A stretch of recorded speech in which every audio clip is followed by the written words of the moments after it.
And we're back.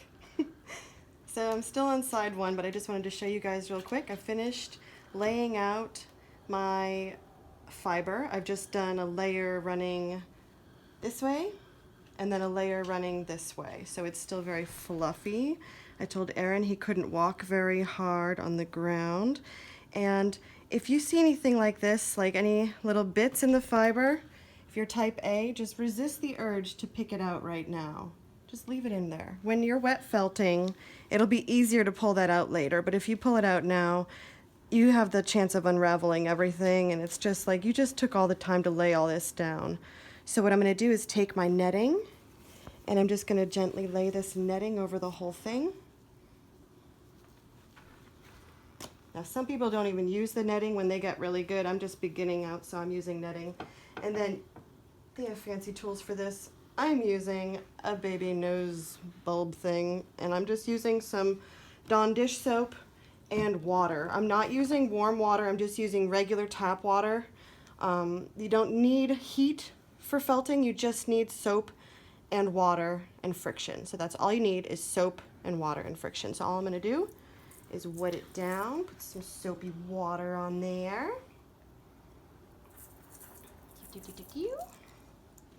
And all I have below it is some bubble wrap and then just a little washcloth. And then below that I just put a little wooden table mat. It's just like an extra texture just for extra like catching the wool. All I'm going to do is take my hand and start pressing the fibers down. Kind of like when we made the felted soap. And we started out by pressing the soap. I don't want to start by rubbing. That would make a mess and it would move everything around. I'm just pressing. I'm going to make sure that I move that water around and I'm pressing it onto the resist. And I'm also getting all the air out of my fiber. It's kind of fun. It's kind of nice. I'm just going to use two hands. If it ever feels like you don't have enough, just add some more. There, I definitely have enough. If you feel like you went too far, you can just drain some off.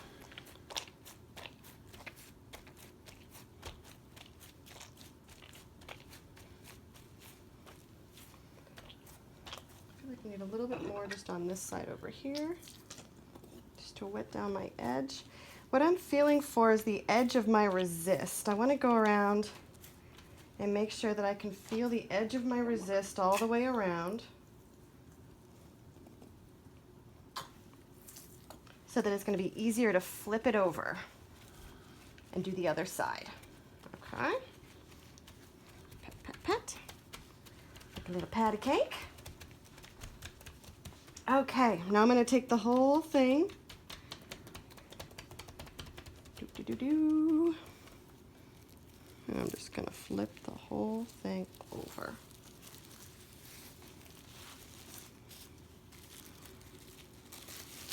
There it is.